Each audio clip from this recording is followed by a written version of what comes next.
So this is Self ID TV. Self ID TV. And this is me and my man ELPJ. Yeah. Alright, so what do you think is the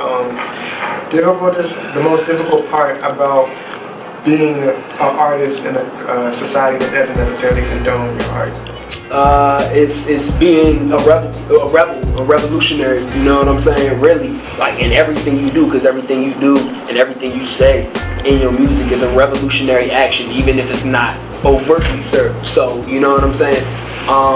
So I mean, trying to spread the message that I want to spread with my art is something that I'm expecting opposition from, but I'm also expecting a lot of support from, because I see you know what I'm saying, like with events in Ferguson and New York City and just throughout the nation, throughout the world, really, you know what I'm saying, things that's going on.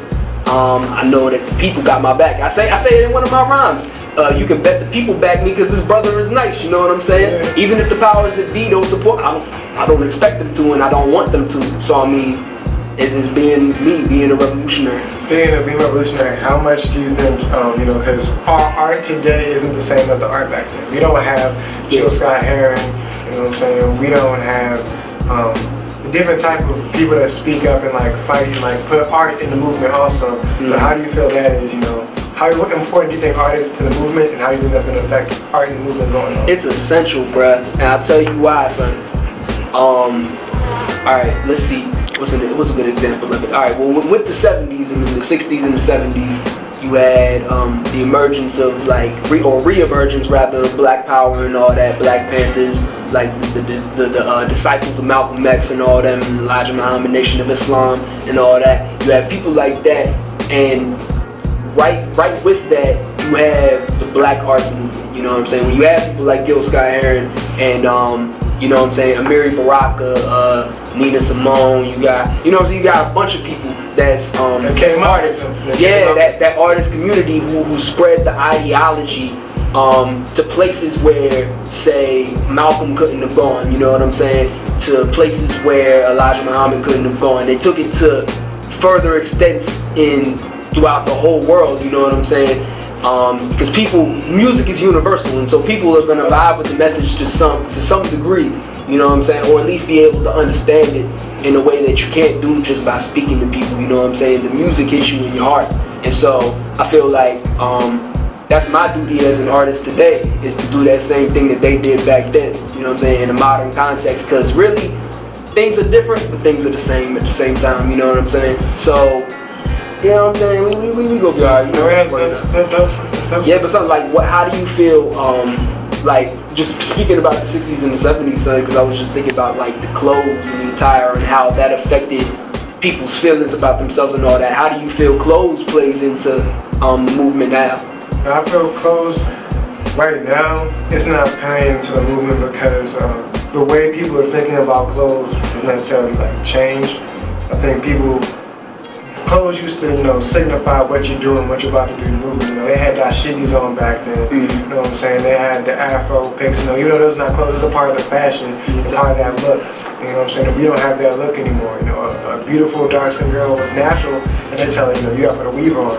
You know, you're not good enough to have curly hair or something. You know what I'm saying? Somebody tries to be artsy, express themselves, and it's like, nah, you can't do that. So what I'm really trying to do with Eternal is make that the clothing of the movement, but it's almost in the sense that you put so much into your art that people can't accept it, you know, because there's been so many designs that I've done, and it's only if people would have understood them that they would have vibed with them better. Like, for instance, this shirt, you know, it's a snake that's a sign for alchemy, that's eternal, but how many people know that? How many people do the research to know that?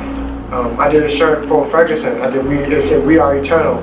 Had the images of Emmett Till, Mike Brown, and Trayvon Martin in it. Even as blatant as that was for that moment, and how it fit so perfectly to what we were fighting for, nobody wanted to get it. You know what I'm saying? Yeah. But they want that Gucci bag though. Yeah. But they want that Zara. And that joke's so expensive, bro. Right. You can't pay $30 for an Eternal shirt, but you can buy $200 for a Gucci bag. You can listen to Young Thugs speak. But you can't listen to ELPJ. Like a language that doesn't exist, but you can't listen to like the truth. No diss to Young Thug. Much love, homie.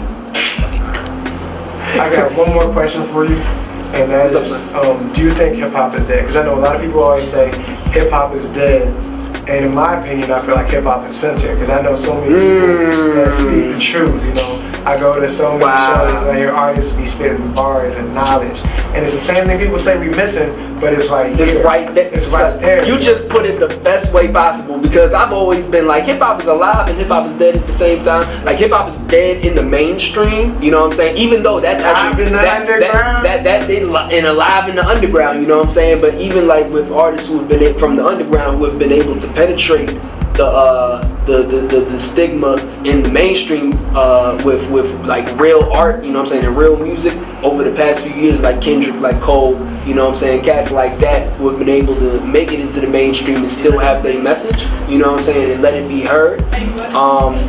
You know what I'm saying, like it's even the mainstream is starting to be reinvigorated, you know what I mean, but yeah, no, hip hop has always been alive. Hip hop will always be alive because hip hop, as KRS One said, is the last voice of black people and oppressed people the world over. You know what I'm saying? Because hip hop is the like most like refined, highest form of music. If I rap over Beethoven, son, it becomes hip hop. If I rap over Mozart, son, it becomes hip hop. If I rap over Bach, it becomes hip hop, son. You rap over Taylor Swift. If I rap over Taylor Swift making hip hop songs, dog, or trying to. But I mean that flag, I mess with that song though. But anyway, but yeah, no. So hip hop is definitely alive, son. Hip hop and we just gotta keep moving. We gotta make the underground the mainstream. You know what I'm saying? Just how social media is now the main media. You know what I'm saying? Nobody goes to CNN anymore. Nobody goes to Fox anymore. They go to their Facebook page. They go to their Twitter, their Instagram. We have to make that alternative media, that alternative sound, and make sure that that's the new world because the old world is dying, yo, and we got to build up the new world. It's a new age, and we're the progenitors of it. You know what I mean? So, all right, let's put it up, son. That's good talk. Yes. Yeah, this has been Self ID TV. ELPJ, Chuks, Eternal DC. ELPJ is dope. Peace.